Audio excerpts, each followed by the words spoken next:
Senhor Jesus. Jesus é o Senhor. Que a paz do Senhor esteja por todos vós. Como é que estão os irmãos? Estão tudo bem? Como é que foi a semana? Turbulenta? Foi uma semana tranquila ou não? Excelente. Vamos orar um pouco, né? Agradecer ao Senhor por essa oportunidade. Querido Deus, louvamos o Senhor por mais essa oportunidade. Estamos aqui, Senhor, na Tua presença. Fala aos nossos corações, Senhor. Dispensa a Tua palavra, Senhor, para nós. Queremos estar aqui para desfrutar o Senhor. Queremos, Senhor, nos desconectar dessa terra, buscar as coisas do alto, estar conectado com o Senhor. Senhor, por isso abre, Senhor, nosso coração, Senhor. Fala com cada um de nós. Possamos, Senhor, desfrutar da Tua palavra, tocar em tudo que Tu és para nós. Ó Senhor, obrigado, Senhor. Obrigado por essa noite, Senhor Jesus. Irmãos, vamos abrir nossas Bíblias em Isaías 53, versículo 2 até o versículo 7.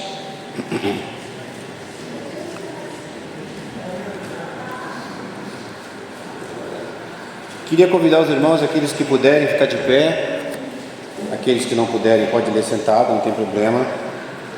As irmãs leem o versículo 2, os irmãos o 3 e a gente vai até o 7.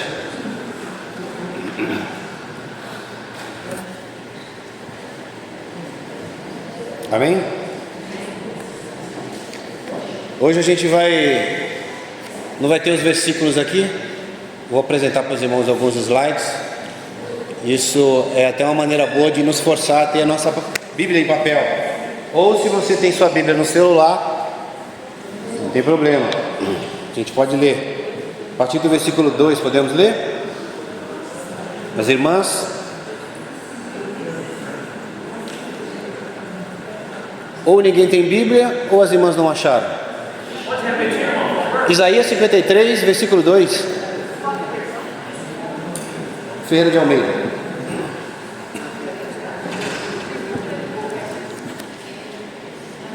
Vamos lá? Por quê?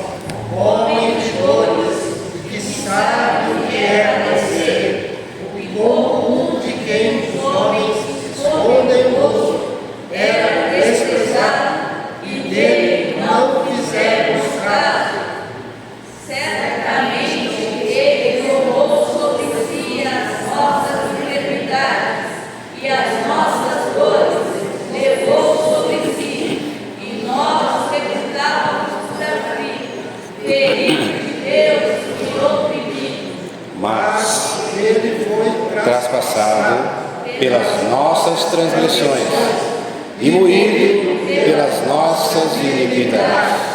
O castigo que nos traz a paz estava sobre ele, e pelas suas pisaduras fomos sarados. Todos nós como ovelhas, cada um se desviava pelo caminho, mas o Senhor fez cair sobre ele a iniquidade de todos nós. Ele foi oprimido e humilhado, mas não abriu a boca. Como cordeiro foi levado ao matadouro, e como ovelha muda perante os seus tosquiadores. Ele não abriu a boca. Aleluia. Os irmãos podem sentar, por favor. Graças ao Senhor, irmãos. Nesses últimos meses, nós estamos estudando o livro de João. E graças ao Senhor, nós chegamos no capítulo 19. E o capítulo 19 vai falar sobre a morte do Senhor Jesus. Vai falar sobre a morte de Cristo. Na verdade, o capítulo 19 ele está junto com o capítulo 18. Então, vou pedir permissão para o Marcelo. Nós vamos voltar um pouco ainda no capítulo 18, para nós podermos entrar no capítulo 9. E nós vamos falar das etapas do sofrimento de Cristo na cruz. E é muito interessante, irmãos, por que nós lemos essa porção de Isaías? Não sei se você observou, e não sei também se os irmãos têm conhecimento disso. Isaías foi escrito há 700 anos antes de Cristo. Os irmãos percebem que a conjugação dos verbos está tudo no passado? Os irmãos perceberam isso? Não. Quando se lê os versículos, fala tinha aparência, havia, era, reputávamos. A maioria dos verbos aqui está no passado. Dá-se a entender, irmãos, que Isaías ele fala de algo que já aconteceu. E quando nós lemos essa porção do capítulo 53 de Isaías, o verdadeiro amor de Deus é expresso aqui, irmãos. Isaías está profetizando algo que aconteceria com Cristo, e de fato já aconteceu. Às vezes, eu falei semana passada para os irmãos, às vezes a gente pode se sentir mal amado, ou às vezes você pode dizer que Deus não te ama, Deus se esqueceu de mim. Eu encorajo os irmãos a nunca mais falar isso. Por quê, irmãos? Quando você lê esse capítulo 53 de Isaías, você vai se deparar com o verdadeiro amor de Cristo. Tudo o que Cristo passou na cruz, irmãos, ou aquilo que precede a cruz, foi em prol do ser humano, foi em prol do homem. Então, quando nós lemos esse capítulo 53 de Isaías, nós vemos ali na íntegra, Arnaldo, o amor de Deus por nós. Cristo morreu na cruz por mim e por você. Isso é o amor do Senhor. Então hoje nós vamos falar um pouco desse sacrifício vicário de Cristo, ou a gente ouve falar do sacrifício expiatório. O que significa isso? Esse sacrifício é um sacrifício substituto. Cristo nos substituiu. Nós fomos substituídos. Nós éramos para estar na cruz, nós éramos para ser crucificados, mas nós temos um substituto. Esse é o sacrifício vicário do Senhor e o sacrifício expiatório do Senhor. Isso é maravilhoso, irmãos. Nós fomos substituídos. Nós éramos para estar na cruz. Nós éramos para ser crucificados por causa das nossas transgressões, por causa dos nossos pecados. Mas o Senhor nos substituiu. Não sei se os irmãos lembram, na semana passada eu também falei para os irmãos algo extremamente importante. Quando você olha para a cruz, Fabiana, eu sempre falo isso para os irmãos, eu vejo dois atributos. De um lado eu vejo amor, do outro lado eu vejo justiça. Por que amor? Há um versículo muito conhecido que nós lemos, o próprio apóstolo João escreveu, João 3,16. Deus amou o mundo de tal maneira que deu o seu Filho unigênito para todo aquele que nele crê, não pereça, mas tenha vida eterna. E o versículo 17 é interessante, que fala: porquanto, de João 3, Deus enviou o seu Filho ao mundo, não para que julgasse o mundo, mas para que o mundo fosse salvo por ele. Então, qual é o objetivo da cruz? Trazer a nós a salvação. O objetivo da cruz é trazer a nós a salvação. Então aqui nós vemos o amor de Deus, mas também a gente vê um outro atributo.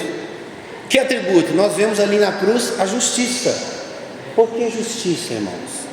Porque isso é bastante interessante. Abra sua Bíblia aí em 2 Coríntios capítulo 5, versículo 21, que diz o seguinte: aquele que não conheceu o pecado, ele o fez pecado por nós, para que nele fôssemos feito justiça de Deus. Irmãos, a cruz foi a única maneira que Deus encontrou de punir o Filho em nosso lugar.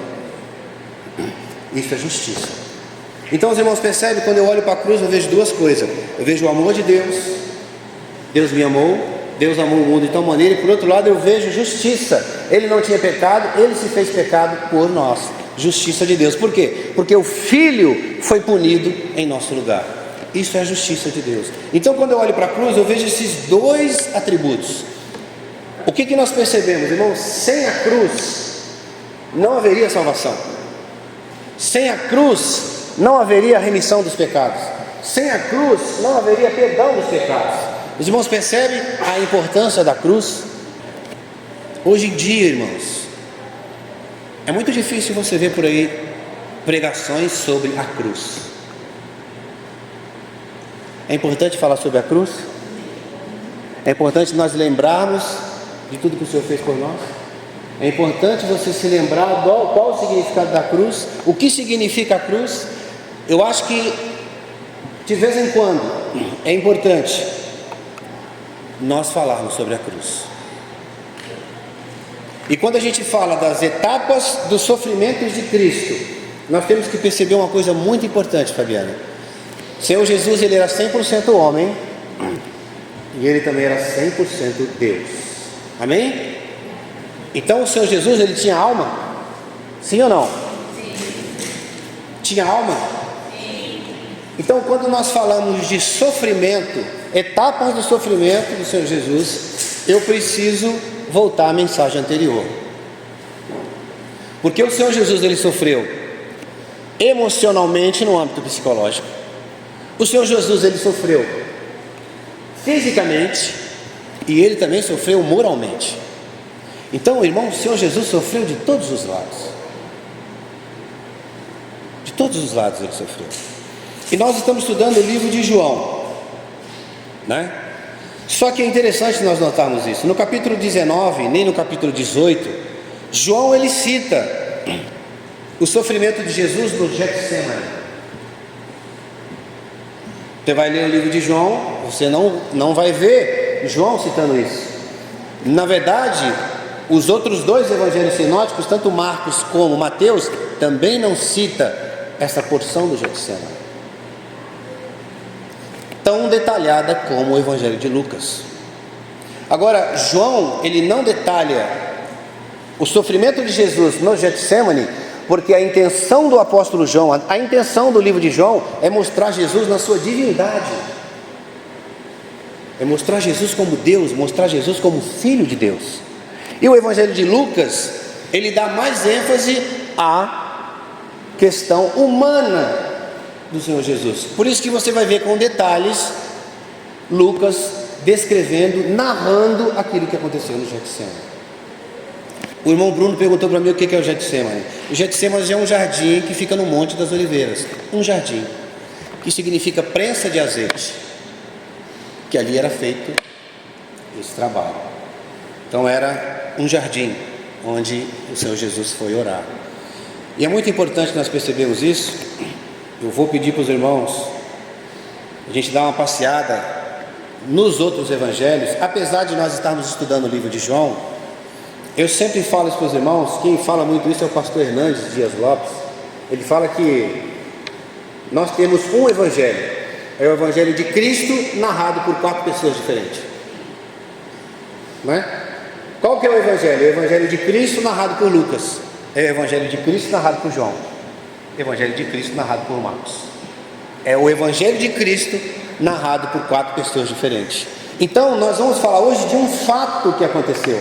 Por isso nós vamos precisar dar uma passeada nos outros evangelhos, porque muitas vezes, irmãos, o que um viu, o outro não viu. De repente Lucas viu um detalhe que João não viu, Marcos viu um detalhe que Lucas não viu. Então quando a gente abrange os evangelhos para falar principalmente dessa história da morte do Senhor na cruz, algo brilha mais para nós. Nós vamos conseguir entender com mais atenção. A gente pode dar um pouco mais de valor. Alguns comentaristas dizem que João não detalhou esse relato, embora João estava lá no Getsemane, porque João fala do capítulo 17 e os outros também não falam. O Senhor ali já estava em oração com o Pai. Os irmãos lembram? Quando o Senhor já saiu do Sinédrio ali com os discípulos, o Senhor Jesus se afastou deles e foi orar ao Pai. João é o único que relata isso, essa oração, essa intimidade de Deus com o Pai no capítulo 17. Os outros evangelhos já não relatam. Então talvez João não relatou uma segunda porção de oração do Senhor, porque ele já passou por um momento de oração com o Pai.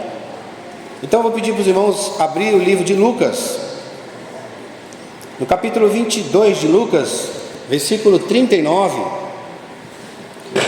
Eu vou ler para os irmãos. Irmãos, preste bastante atenção nas etapas do sofrimento de Cristo. Primeira etapa do sofrimento de Cristo: emocionalmente, psicologicamente. O Senhor Jesus tinha alma e o Senhor Jesus sofreu na alma. Então nós vamos ler a partir do verso 39. Eu vou ler, os irmãos acompanham.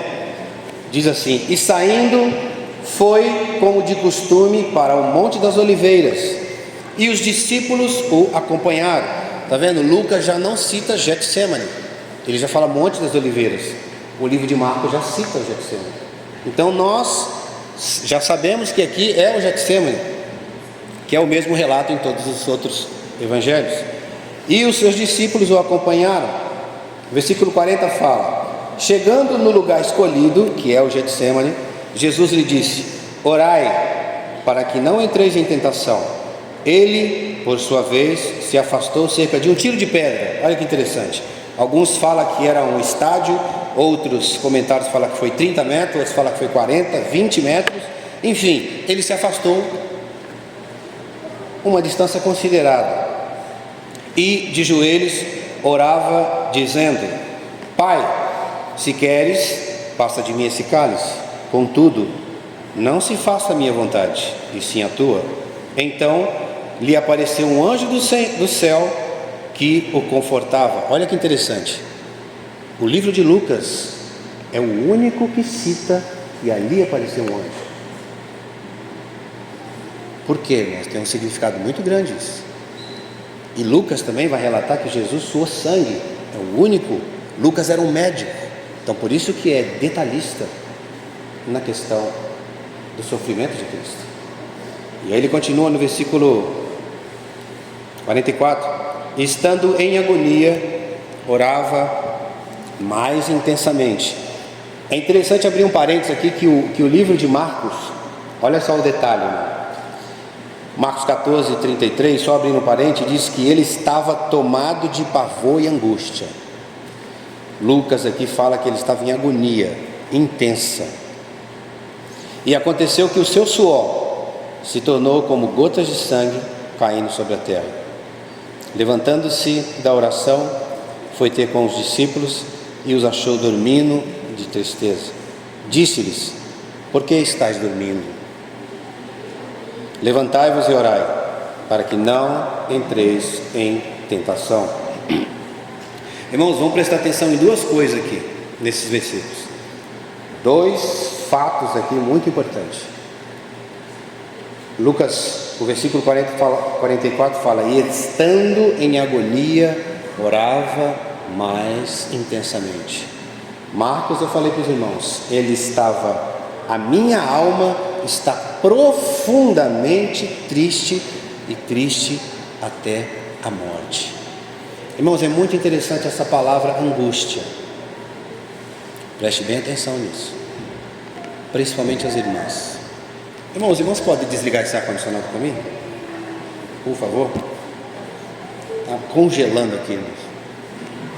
Ou se não, pode virar para baixo aqui para as irmãs, né? Por favor, minha garganta aqui já está.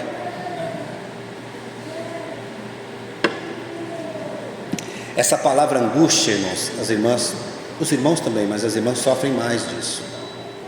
Essa palavra angústia no grego é ademonel. O que significa isso? É a palavra mais forte usada no grego para definir depressão. Você pode perguntar para mim: como assim, irmão? O próprio Deus em depressão? Sim. Lembra que Jesus era 100% homem, 100% Deus. Essa palavra angústia no grego é ademonel. É a palavra mais forte para definir depressão. Talvez você esteja passando por uma fase assim. Problemas emocionais, angústia, dor, tristeza, perda, sofrimento, agonia, não sei o que se passa. Mas sabe de uma coisa, irmãos? O Senhor Jesus passou por isso. E quando nós lemos Isaías, que ele era homem de dores e sabe o que é padecer, é porque ele sabe o que é padecer. Talvez a gente tenha irmãos que não acreditam na depressão, acha que isso é coisa do diabo. Irmãos, eu quero mostrar para os irmãos uma pesquisa que eu fiz na OMS, que é o órgão da Organização Mundial da Saúde. 6% da população brasileira, que equivale a 12 milhões de pessoas, sofrem de depressão. E muitas delas vai a óbito. E muitas delas se suicidam. Não seja espiritual a ponto de você desacreditar nisso. Se você estiver passando por um desses problemas, procure um médico. Procure um médico. Eu estou falando de uma pessoa que já teve depressão. Eu já tive depressão quando sofri meu acidente.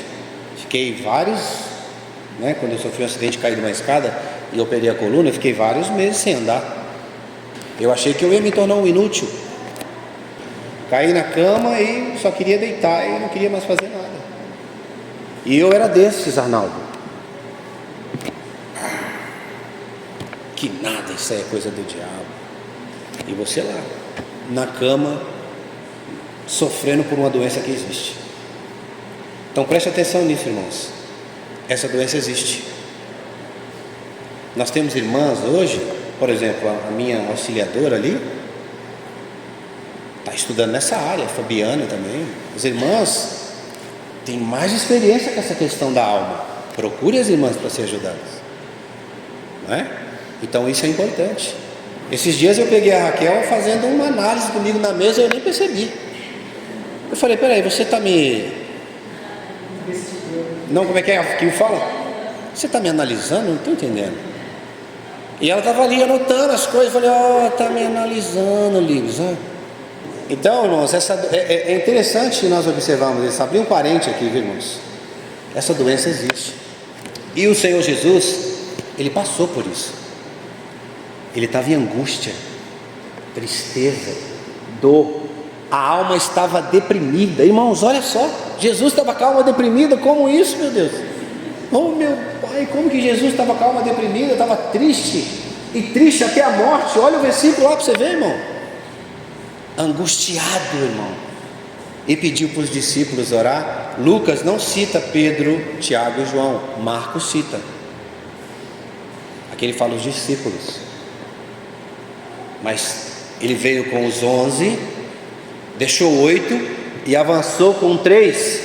E depois deixou os 3 e foi mais um pouco para frente. E esses 3 era para estar em oração, em vigília.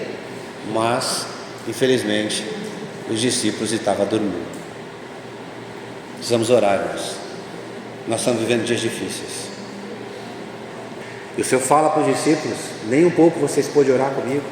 3 vezes eu falo isso com eles. O Senhor vai, ora, volta, estava dormindo, vai. A segunda vez volta, estava dormindo, vai. A terceira vez ele estava dormindo. Irmãos, nós estamos em tempo de luta. Precisamos orar diante do Senhor. Isso é muito importante. Agora, quando a gente fala de suar sangue, o Marcelo falou disso para nós semana passada. Quando acontece esse fenômeno, suar sangue? Irmãos, a pessoa chega num ponto de estresse, um pico de estresse tão grande, mas tão grande, de tristeza e angústia, que a pessoa soa sangue. Eu li um livro, interessante isso, como comparar essa questão de suar sangue, como que é feito. Eu achei interessante isso. Isso é comparado com uma pessoa fazendo uma cirurgia de peito aberto sem anestesia. O cara fala isso no livro. Eu falei, nossa. Porque nos Estados Unidos hoje, se você fazer uma cirurgia, você é alérgico à anestesia, você assina um termo que você não pode ser anestesiado, e você faz a cirurgia amarrado. É nesse momento de aflição e angústia que uma pessoa chega a suar sangue. Eu estou falando isso para os irmãos, eu quero que os irmãos pensem o sofrimento que o Senhor passou. Por mim e por você. Os irmãos percebem? A angústia e a tristeza que o Senhor passou foi por mim e por você. Então é muito importante nós percebermos, irmãos, o tamanho da tristeza que o Senhor passou, o tamanho do sofrimento que o Senhor passou. Não foi pouca coisa. Outra coisa que nós precisamos observar nesse versículo, apenas Lucas cita isso, no versículo 43, então lhe apareceu um anjo do céu e o confortava. Hebreus fala que os anjos são espíritos ministradores, que eles foram criados, são criaturas para nos ajudar.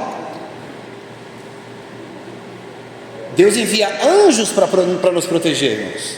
E é interessante, quando você lê o Salmo 34, versículo 7, fala: o anjo do Senhor acampa-se ao redor dos que o temem e os livra. Não é para você ficar orando ao anjo, não é isso, irmão. Não é para você ficar, anjo, não. Você vai diante do Senhor e o Senhor ele vai enviar anjos. Apocalipse fala que são milhares e milhares de anjos. Então, naquele momento de angústia, imagine, irmãos, o anjo veio confortar Jesus. Não sei o que você está passando. Talvez você esteja passando por um momento que precisa que o Senhor envie um anjo para te ajudar. Ou sei lá se é raiva do marido, ou se é raiva do filho. Não sei, irmão. Ou você está passando por um momento terrível de sofrimento, de tristeza. Você vai orar ao Senhor, irmão, você pode ter certeza. O Senhor ele vai enviar os anjos para te proteger. São para isso que eles são criados, para nos servir. Olha que coisa maravilhosa. Então Lucas é o único que relata esse fato ali, sobre a questão do Getsemane. Outro versículo que eu queria ler para os irmãos, nós lemos só para relembrar algumas coisas que nós vimos nessa passagem do Getsemane. Quando o Senhor Jesus ele fala: Pai, se queres, passa de mim esse cálice, contudo, não se faça a minha vontade, e sim a tua. Irmãos, eu pergunto para os irmãos: o Senhor sabia do sofrimento? Sabia. O Senhor era Deus? Na pessoa do Filho? Sim, era Deus. Irmãos, alguns comentaristas, eu acho isso muito importante. Não temos isso como base, mas é importante nós buscarmos o que esses homens que foram extremamente piedosos, pensaram a respeito disso. Todos eles, de maneira geral, eles falam que esse cálice não era apenas o sofrimento, mas Jesus, ele sabia na sua consciência que o Pai ia abandoná-lo.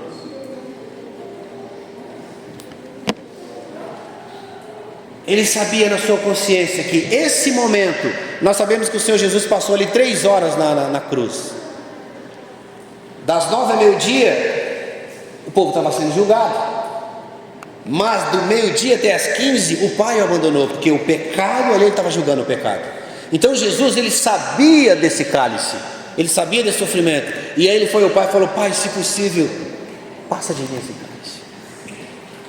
Ou seja, permaneça comigo ali na cruz até o final. Então, irmãos, é um sofrimento, mas nós sabemos que Jesus ele já tomou do cálice da ira. Não tenha medo de cálice. Amém? Não tenha medo de sofrimento, irmãos. O Senhor ele está conosco. Isso é maravilhoso, irmãos. Então essas são algumas etapas que o Senhor Jesus passou no sentido psicológico. Um sofrimento psicológico, um sofrimento no âmbito emocional, irmãos. Senhor Jesus. E aí nós vamos entrar agora. Eu coloquei essa imagem aqui, mas não se assusta não é Jesus ali não, tá? Ali é um personagem, só para a gente ter uma ideia, que é importante a gente ver, irmãos. Que eu vou dizer para os irmãos, não sei se os irmãos assistiram esse filme. Você olha aquele filme, parece que Jesus sofreu pior do que aquilo. Quando você olha para as escrituras, que você vê falando de flagelo, de perfuração, de angústia, de agonia. Irmãos, esse sofrimento talvez foi amenizado, mas foi um sofrimento terrível que o Senhor passou. Então nós vamos entrar agora nos interrogatórios. O Marcelo falou para nós semana passada. Então Jesus, quando ele sai do Getsemane, preste bastante atenção nisso, ele vai passar por uma sessão de interrogatórios. E aí João é o único que relata que após o Getsemane ele é levado para Anás, depois ele é levado para o Sinédrio, depois ele é levado para Pilatos, depois vai para Herodes e volta para Pilatos. Olha, irmãos, o interrogatório que o Senhor Jesus passou. E é interessante que esse Anás, ele era um homem tinha muita influência política. O sumo sacerdote naquele período era Caifás, mas Anás era sogro de Caifás, era um sumo sacerdote, já um senhor, e ele era muito respeitado. Só que o que acontece aqui, irmãos? Era noite. Jesus saiu de Getsemane à noite. Na lei judaica você não pode julgar ninguém à noite, tem que ser de manhã. Então o que eles fizeram? A intenção dos líderes religiosos levou para Anás, para que Anás tirasse de Jesus alguma acusação contra Roma. Queriam pegar ele de alguma forma, queriam expor ele de alguma forma, alguma acusação dele, alguma coisa dele contra Roma. Só que é interessante, voltando para João 18, eu vou ler para os irmãos, ainda nem entrei no capítulo 19, irmãos. João 18, 12 a 13, diz o seguinte: assim a escolta, o comandante e os guardas dos judeus prenderam Jesus e o amarraram e o conduziram primeiramente a Anás, pois era sogro de Caifás, sumo sacerdote naquele ano.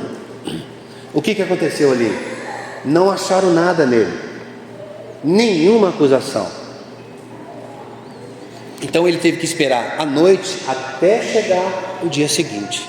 E quando chega o dia seguinte, irmãos, aqui é uma história. É uma história que vai narrar as etapas do sofrimento de Cristo. E depois ele é levado para o Sinédrio. O Sinédrio era formado de 71 líderes. Eles tinham como base religiosa a lei de Moisés. Então eles podiam julgar de acordo com a lei de Moisés. Irmãos, e esse Sinédrio, eles eram pessoas que tinham um certo cobertura de Roma. Eles tinham algumas certas regalias de Roma. E eles tinham um certo poder religioso. E eles tinham uma certa influência. Então o que acontece no versículo... Vamos dar uma passeada agora no livro de Mateus, versículo 26, 62 fala: e levantando-se o sumo sacerdote, perguntou a Jesus: nada responde ao que estes depõem contra ti? Jesus, porém, guardou em silêncio. E o sumo sacerdote lhe disse: eu te conjuro pelo Deus vivo, que nos diga se tu és o Cristo, Filho de Deus. 64, respondeu-lhe Jesus: tu disseste. Entretanto, eu vos declaro que desde agora vereis o Filho do Homem assentado à direita do Todo-Poderoso e vindo sobre as nuvens do céu. Então o sumo sacerdote rasgou suas vestes, dizendo: blasfemou. Irmãos, de acordo com Levítico, capítulo 16, blasfemar contra o nome de Deus era um pecado capital, punido de morte. Então, no âmbito religioso, Jesus aqui para eles blasfemou, dizendo que era o Filho de Deus, dizendo que era o Filho de Deus. Então aqui era costume deles, eles rasgou a roupa e disse: blasfemou. Que vos parece? Responderam eles: é réu de morte. Está vendo aqui, irmãos? Pena de morte.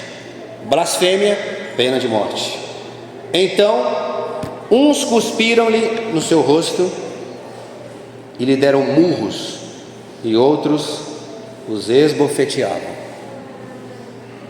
dizendo: profetiza-nos, ó Cristo, quem é que te bateu? Irmãos, aqui já começa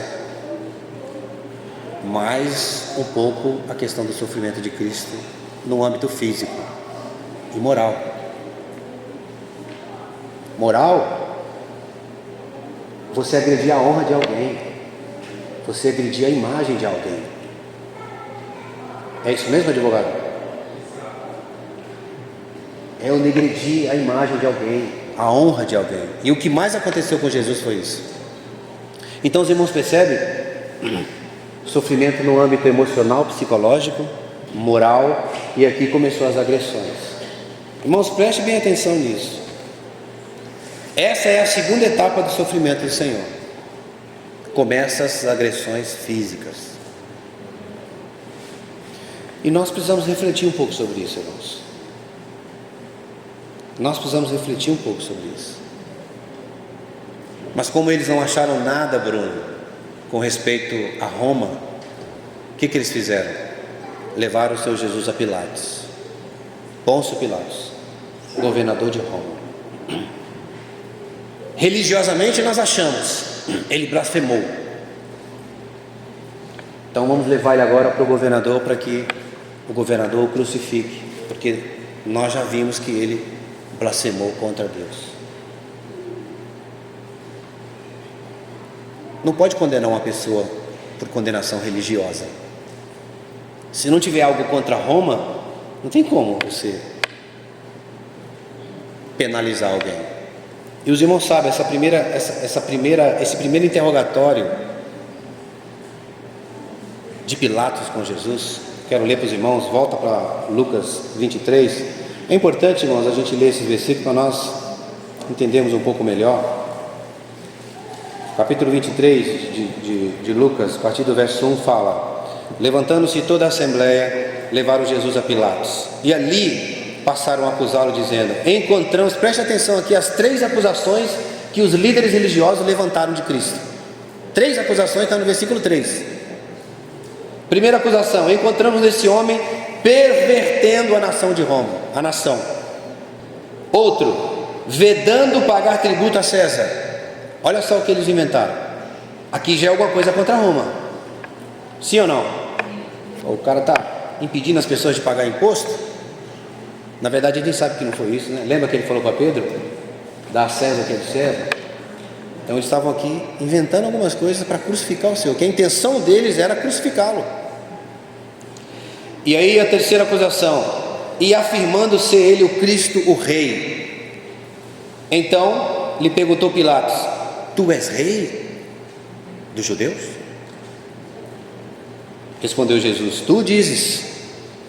Disse Pilatos aos principais sacerdotes e às multidões: não vejo nesse homem crime algum. Insistiam, porém, cada vez mais, dizendo: ele alvoroça o povo, ensinando por toda a Judéia, desde a Galiléia, onde começou, até aqui. Aí Pilatos ouviu dizer que ele era da Galiléia. Então veja bem que coisa interessante isso aqui, irmãos. Ele já não é da minha jurisdição. Opa, Galiléia é Herodes. Então, conscientemente, irmãos, como Pilatos não viu nenhum crime nele, ele estava querendo se livrar. Como que eu vou acusar um homem, vou condenar um homem se eu não vejo nada nele? Então o que ele faz? Manda o Senhor para Herodes. Chega lá, Herodes escarnece o Senhor. Olha só o que diz o versículo 11 e 12. Mas Herodes, juntamente com os da sua guarda, tratou com desprezo e, escarnecendo dele, fê-lo vestir-se de um manto aparatoso e o devolveu a Pilatos. Irmãos, preste bem atenção. Pilatos olhou para aquele homem, escarneceu dele, não viu nada nele, mandou de volta para Pilatos. Os irmãos percebem, irmãos, o sofrimento de Cristo? Sofrimento moral, humilhação, escárnio, murro, soco. Isso não é terrível, irmão? E aí ele volta para Pilatos. Eu estou contando uma história aqui, os irmãos já sabem, mas é importante nós frisarmos isso, porque senão nós não vamos entender o que aconteceu. Então ele volta para Pilatos, irmãos. E aqui, irmãos, nós vamos iniciar tamanho flagelo, tamanho sofrimento, irmãos. Nenhum homem normal aguentaria o que o Senhor passou. Nenhum ser humano normal aguentaria. Pilatos, depois de discutir com o povo e não vê nada, no versículo 15 ele fala: nem tampouco Herodes, pois nolo tornou a me enviar. Herodes não viu nada, tornou a me enviar. E aí ele continua: é pois claro que nada contra ele se verificou digno de morte. Eu vou açoitá-lo e vou soltá-lo, é isso que eu vou fazer, ponto final. Então Jesus, ele entra na parte de flagelo. Não sei se vai passar aqui. Eu quero que os irmãos leiam para mim isso aí, por favor, leiam para mim.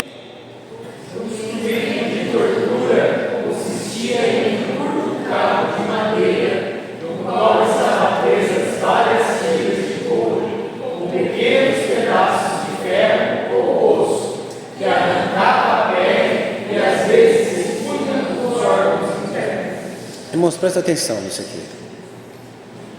Eu quero que vocês reflitam no sofrimento de Cristo. Esse chicote, irmão, na ponta tinha um osso. Quando eu pegava na pele, arrancava a pele e até a carne, expunha os órgãos internos. E aí a gente lembra do que nós lemos em Isaías. Ele foi maltratado, humilhado, torturado, contudo não abriu a boca. Agiu como um cordeiro levado ao matador, como a ovelha que permanece muda na presença dos seus tosqueadores. Ele não expressou nenhuma palavra. Por intermédio de julgamento tirano, ele foi preso. Olha o que Isaías profetiza. Agora olha o finalzinho do versículo 8.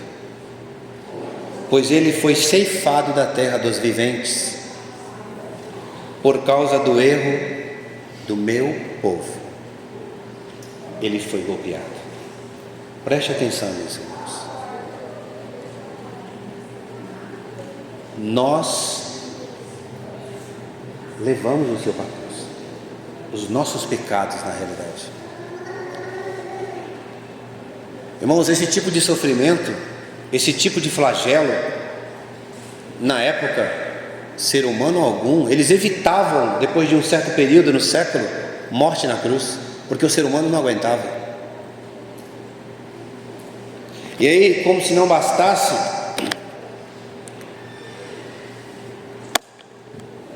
o versículo de Mateus 27, depois que ele foi surrado, depois que bateram nele com várias chicotadas, vários açoites, como ele se dizia ser um rei, vamos colocar nele um manto e vamos colocar nele também uma coroa.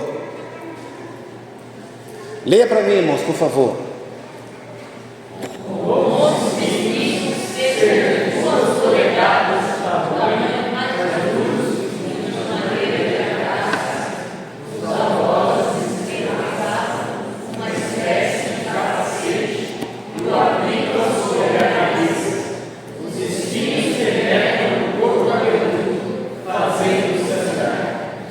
Mateus 27, 28, ele fala: despojando-se das vestes, cobriram-lhe com um manto escarlate, tecendo uma coroa de espinho, puseram-lhe na cabeça, na mão direita, um caniço. Presta atenção, irmãos. Um pedaço de ferro na mão, a coroa na cabeça, e eles batiam na cabeça. 2 polegadas é isso aqui, irmão, ó. 5 centímetros. 5 centímetros. E não sei se os irmãos já viram um espinho da madeira de acácia, parece um prego. E alguns historiadores falam que esse espinho era pior. Eu não achei que árvore foi feita isso, mas era um espinho parecendo um prego, irmãos. E os irmãos sabem que o couro cabeludo, qualquer cortezinho sai muito sangue. Muito sangue. É importante nós sabermos isso, lembrarmos do que aconteceu. Depois do Senhor ter sido surrado, tamanho sofrimento, irmãos, como se não bastasse, ele volta para Pilatos. Que coisa, irmãos. Já não chega. Irmãos, nós precisamos refletir sobre isso. Precisa ou não precisa refletir sobre isso? Precisava. A gente sabe, irmão, que foi necessário a morte do Senhor na cruz. Mas nós também somos seres humanos. Nós sabemos que no terceiro dia Ele ressuscitou, graças a Deus. Mas nós ainda somos seres humanos. Nós nos entristecemos. Por quê? Porque isso foi por minha causa. E aí nós sabemos da história, quando ele volta para Pilatos, como era um momento de festa, tinha que soltar um prisioneiro. Irmãos, e Pilatos, ele tenta de tudo para não crucificar Jesus. Você já parou para pensar nisso? Primeiro, ele manda para Herodes, com a expectativa de que Herodes resolvesse. Depois ele manda açoitá-lo. O que significa isso? Eu vou mandar açoitá-lo, eles vão ver Jesus açoitado, todo machucado, esse povo vai sentir pena dele e vai libertá-lo. Pilatos, irmãos, na sua consciência, não queria crucificar Jesus.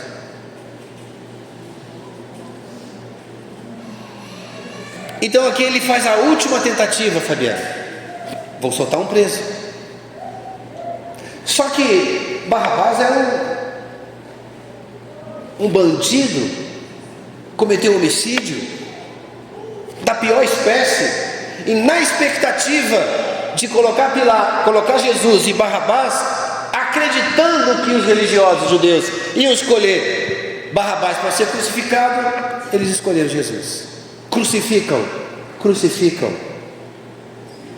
No versículo 23 de Lucas 23 fala: mas eles instavam com grandes gritos, pedindo que fosse crucificado. E o clamor prevaleceu. Então Pilatos decidiu atender-lhes o pedido. Irmãos, preste bem atenção nisso aqui que eu vou falar para os irmãos. O que nós aprendemos com esses interrogatórios? Irmãos, porque só contar uma história fica muito bonito, mas o que a gente pode trazer para nós de aprendizado?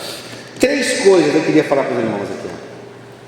E eu acabei de falar. Pilatos, ele não achou nada em Cristo, e ele tentou 3 vezes, Marcelo, passar a bola, mandando para Herodes, mandando açoitá-lo, soltando um preso para ver o que o povo ia fazer, mas o povo não arredou o pé. Agora pensa bem, Marcelo.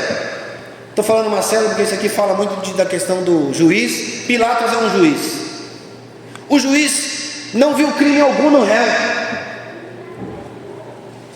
As testemunhas eram falsas.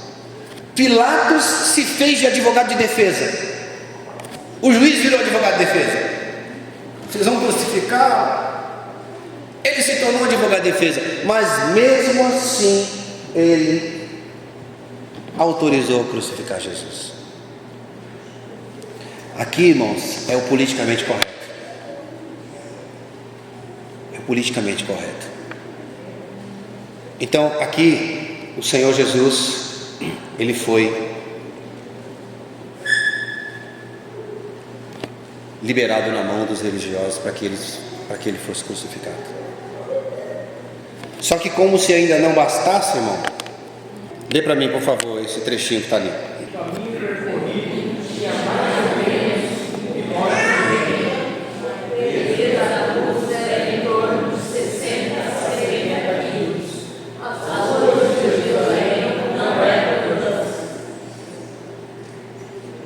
Você já pegou um saco de cimento nas costas? Já pegou e já andou 1,5 km numa subida íngreme? Já tentou fazer isso ou não? Eles, vocês jovens, vocês já viram o que é um saco de cimento de 60 quilos? O saco de cimento tem 50, né? 50 quilos. Mateus 27, 31 fala: depois de o terem escarnecido, despiram-lhe o manto e o vestiram com as suas próprias vestes, e em seguida o levaram para ser crucificado. Nós vimos o Senhor sofrendo psicologicamente, no âmbito emocional. Nós vimos o Senhor que Ele sofreu moralmente, fisicamente. Mas ainda tem mais, não para por aqui, irmãos. O negócio foi feio, irmãos. É um sofrimento que eu e você não aguentaria.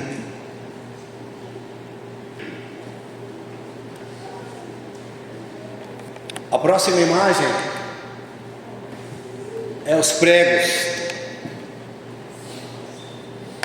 Os irmãos sabem, Jesus não foi preso aqui, porque se fosse preso aqui, quebraria os ossos. Aqui tem um V, nosso pulso, e quando fica aqui ele segura, não cai. Porque se tivesse preso na mão, Salmo 22 de Isaías fala que nenhum dos seus ossos foram quebrados. A profecia de Isaías. E aqui foi preso aqui, ó. Aqui também tem um vão. Se você colocar aqui, você vê, o osso passa, ultrapassa. Você já imaginou, irmão? E o Senhor Jesus ficou 6 horas preso com esses pregos. E não termina por aí, irmãos. O irmão Ezequias, né? Comentou no grupo semana passada. Eu queria colocar aqui para os irmãos ver. Os irmãos estão vendo isso aí?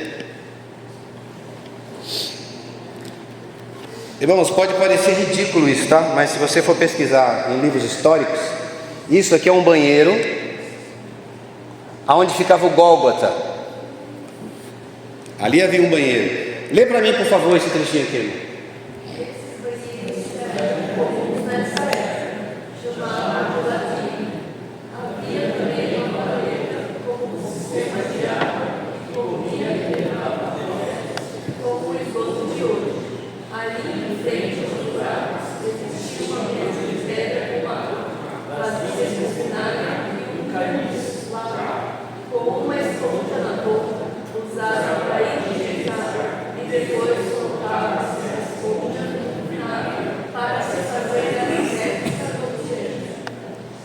Mateus 27, 28, aí está escrita: e logo um dos soldados correu à busca uma esponja, e tendo-a embebecido de vinagre, colocando a ponta de um caniço, deu-lhe de beber.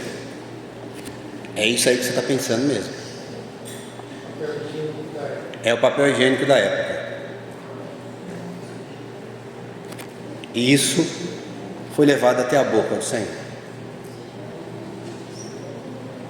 Depois aqui, o Senhor entrega o seu Espírito. Ainda tem a porção que ele é furado com a lança, mas ali ele já estava morto. Irmãos, por que falar dessas coisas? Por que mostrar essas coisas? Porque quando conta uma história para você e não mostra as coisas, parece que a gente não...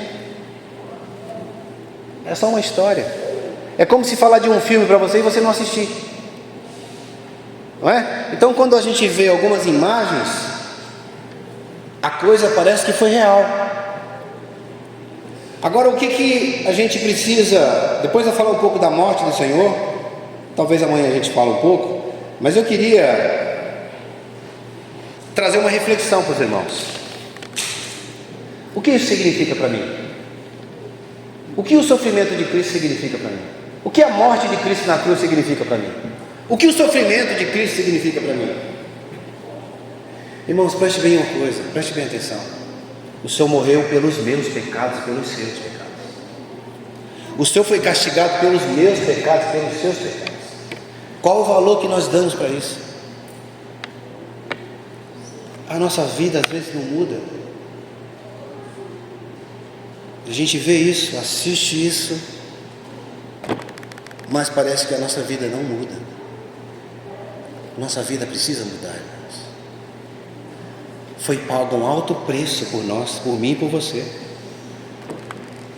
Romanos capítulo 5, versículo 8, fala: mas Deus prova o seu próprio amor para conosco, pelo fato de ter Cristo morrido por nós, sendo nós ainda pecadores. 1 de Pedro 1, 18, 19 fala que não foi mediante coisa incorruptível, como prata ou ouro, que fostes resgatados do seu fútil procedimento que vossos pais vos legaram, mas pelo precioso sangue, como de cordeiro, sem defeito e sem mácula, o sangue de Cristo. Isaías, acabamos de ler, 53, 5, versículo 8 e 12 fala: mas foi traspassado pelas nossas transgressões e moído pelas nossas iniquidades, pela nossa culpa. O versículo 8 fala: por causa da transgressão do meu povo foi ele ferido. O versículo 12: contudo levou sobre si o pecado de muitos e pelos transgressores intercedeu. Ele ainda na cruz, quando estava sendo ferido, ele olhou para o povo e falou: Senhor, perdoai-os, porque eles não sabem o que fazem. Feche os olhos um minutinho, irmão. Faça uma reflexão sobre tudo que nós vimos aqui. Um minuto, gaste um minuto na presença do Senhor. Jesus Cristo é o Senhor.